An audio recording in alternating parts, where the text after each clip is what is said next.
नंदिनी एक बहुत ही बड़े अमीर और रईस खानदान की बेटी थी। उसके भाई का बहुत बड़ा बिजनेस था, खूब ही अरबों खरबों में फैला हुआ। नंदिनी की हर फरमाइश देखते ही पूरी हो जाती। बड़ा सा आलीशान बंगला और खूब सारे नौकर चाकर। नंदिनी को अपने ही कॉलेज में पढ़ने वाले एक लड़के से प्यार हो गया, गौरव, और उसने अपने भैया भाभी से पूछकर गौरव के साथ लव मैरिज भी कर दी और उसके बाद वह अपने ससुराल आई। लेकिन नंदिनी स्वभाव से बहुत खर्चीली थी और घमंडी भी। वह अक्सर शॉपिंग के लिए निकल जाया करती।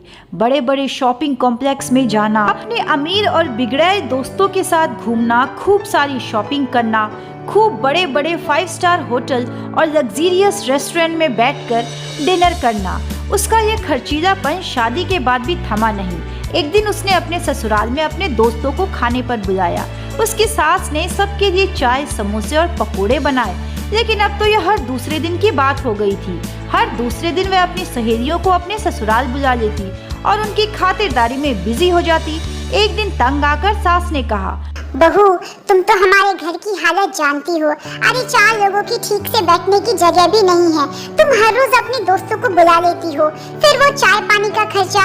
अरे माँ जी, आपको क्या हो गया है? आपको इन सब की आदत नहीं होगी, पर मैं बहुत रईस खानदान से हूँ। मेरे भैया का बहुत बड़ा बिजनेस है। अब ना अपनी गरीबी का रोना धोना बंद कीजिए।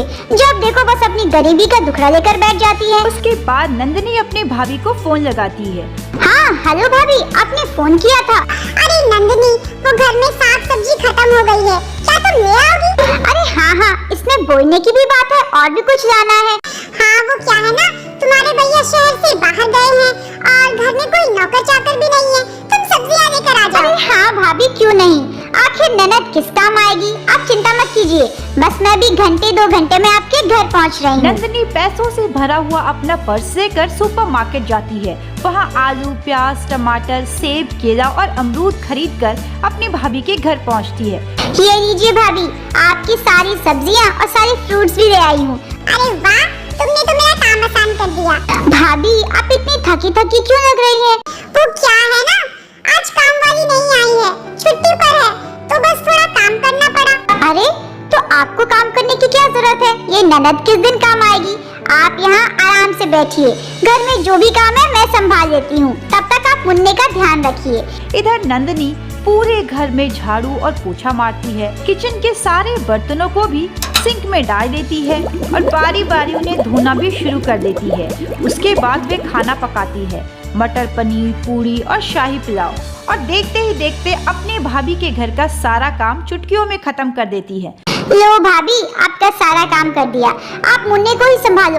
वैसे भाभी, मैं ना शॉपिंग के लिए जा रही थी। एक बड़ी सी दुकान में सेल लगी है, अगर आप चाहो तो आप भी आ सकती हो। अरे नहीं, एक तो काम वाली नहीं है, ऊपर से मुन्ने को भी संभालना है।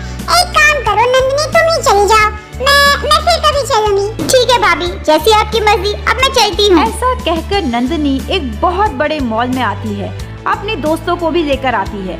शॉपिंग करते करते उससे दिन से रात हो जाती है और रात को जब वे इतने सारे शॉपिंग बैग्स लेकर घर आती है तो गौरव को बड़ा ही गुस्सा आता है। नंदिनी, ये भी कोई आने का टाइम है? अरे टाइम देखा है? हाँ, तो क्या हुआ, शॉपिंग कर रही थी, एक एक कपड़े पहन के ट्राई किए, अब टाइम तो लगता ही है ना। खैर ये सब छोड़ो, वो मैंने तुम्हें 5000 रुपए दिए थे ना, जरा वो मेरे अकाउंट में ट्रांसफर कर दो। वो क्या है ना, बिजली का बिल भरना है। वो 5000 तो मैंने खर्च कर दिए। क्या तुमने पूरे 5000 खर्च कर दिए? अरे वो तो मैंने बिजली का बिल भरने के लिए रखा था। हाँ, तो इसमें इतना भड़कने वाली क्या बात है, 5000 ही तो थे। और वैसे भी अगर तुम्हें कोई प्रॉब्लम है तो मैं अपने भैया से अपने अकाउंट में ट्रांसफर करवा लूंगी। एक फोन घुमाते ही 5000 के आप 50,000 भेज देंगे। बात वो नहीं है। खैर छोड़ो, तुम्हें समझाने का तो कोई फायदा है नहीं। अब जब तुम खर्च कर ही चुकी हो तो इस बात पे बहस करने का भी कुछ बनता नहीं है। नंदिनी का खर्चीलापन और मुंहफट जवाब देने का अंदाज शादी के बाद भी कम नहीं होता। एक दिन वह ऑनलाइन शॉपिंग कर रही होती है कि उसे एक बढ़िया सा नेकलेस पसंद आता है जिसकी कीमत 50,000 होती है। नंदिनी बिना सोचे समझे अपनी दोस्त महिमा को फोन करती है। हेलो महिमा, वो तुझसे एक काम था, थोड़े पैसे चाहिए थे यार। हाँ, तो बोल ना, कितने पैसे चाहिए? वो 50,000 चाहिए थे, तू दे देगी क्या? मैं तुझे वापस कर दूंगी। अरे ये कोई बोलने की बात है, इतने बड़े बिजनेसमैन की बहन है तू। अरे गली नुक्कड़ हर जगह तेरे भाई का बिजनेस है, तुझे जितने पैसे चाहिए ना मैं अभी ट्रांसफर करती हूँ। और ओह वाओ, ये तो बड़ा ही अच्छा हुआ। चल ठीक है, तू मुझे ट्रांसफर कर दे। जैसे ही वो पैसे नंदिनी के अकाउंट में आता है, नंदिनी उससे वही वाला 50,000 का नेकलेस ऑर्डर कर देती है। लेकिन काफी दिनों तक डिलीवरी ना मिलने की वजह से नंदिनी परेशान होकर अपनी दोस्त को कॉल करती है। इधर महिमा जवाब में बताती है, यार क्या पता वो वेबसाइट फेक हो, मुझे तो कुछ खास आइडिया नहीं है। और यार वैसे मैं बोल रही थी कि तू मेरे 50,000 वापस कर देती तो अच्छा होता। वो एक्चुअली क्या है ना, घर में एक इमरजेंसी आ गई है। तू एक काम कर, मेरे अकाउंट पे ना वो 50,000 रुपए वापस ट्रांसफर कर दे। ऐसा क्या? अच्छा ठीक है, मैं कुछ करती हूँ। नंदिनी बहुत परेशान हो जाती है। हे भगवान, अब मैं पैसे कहाँ से लेकर आऊँ? एक काम करती हूँ, भाभी के पास चली जाती हूँ। नंदिनी सुपरमार्केट में जाती है, वहाँ से फल, सब्जियाँ और कुछ चॉकलेट टॉफी भी खरीद लेती है। सारी शॉपिंग करने के बाद अपनी भाभी के घर पहुँचती है। भाभी ये लीजिए, आपके लिए फ्रूट्स और सब्जियाँ लेकर आई थी। वो भैया का फोन नहीं लग रहा था तो मैंने सोचा आपसे ही मिलकर बात कर लूँ। हाँ वो क्या है ना, तुम्हारे भैया तो बाहर गए एक मीटिंग के सिलसिले में, और ये फ्रूट्स के लिए बहुत बहुत थैंक यू। वो भाभी मुझे ना कुछ पैसे चाहिए थे, 50,000। वो एक नेकलेस दिया था, अब दोस्त वापस मांग रही है। क्या 50,000? अरे नंदिनी तुम भी गजब करती हो। तुम्हारी शादी हो गई है और तुम्हें तो पता है ना तुम्हारी शादी एक गरीब घर में हुई है, फिर भी तुम्हारे खर्चे कम होने का नाम ही नहीं लेते। अरे तुम्हारे भैया ने बहुत ही मेहनत से इतना आलीशान घर बनवाया है, और अगर तुम इसी तरह पैसे उड़ाती रही ना तो किसी दिन हम लोग सड़क पर आ जाएंगे। माफ करना, मैं तुम्हें पैसे नहीं दे सकती। अपनी भाभी के मुंह से ऐसी कड़वी बातें कभी भी नंदिनी ने सपने में भी नहीं सोचा था। उसकी आंखों में आंसू आ जाते हैं और वो अपने वापस घर आ जाती है।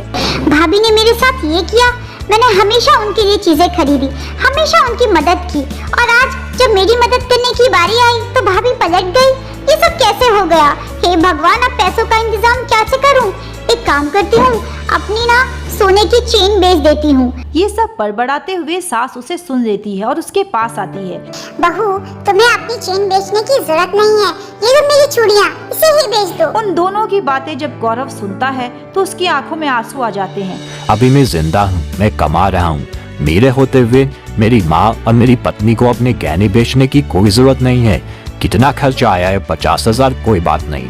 देखो नंदिनी, पैसे चाहे कितने भी हो, बात पैसों की नहीं है, लेकिन ये फिजूल खर्चे तो ठीक नहीं है, और उधार ये तो बहुत ही गलत बात है।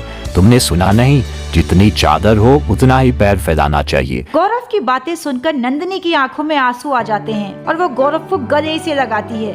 गौरव, मुझे माफ कर देना, मैंने इस घर की अहमियत नहीं समझी। तुमने ठीक कहा, जितनी चादर हो ना उतने ही पैर फैलाने चाहिए। और माँ जी, आप भी मुझे माफ कर दीजिए। उस दिन के बाद से नंदिनी अपने घर में बहुत ध्यान देती है, सबके लिए अपने हाथों से खाना पकाती है और उन्हें परोस कर भी खिलाती है। अब तो उसने अपने मायके जाना भी बंद कर दिया, बहुत कम और सिर्फ जरूरत के समय पर। वो अपने पति गौरव और अपनी सास के साथ एक खुशहाल जिंदगी बिताने लगी। इसी तरह की भावनात्मक और मनोरंजक कहानियों के लिए चैनल के साथ जुड़े रहे। चैनल को लाइक, सब्सक्राइब करना ना भूलें।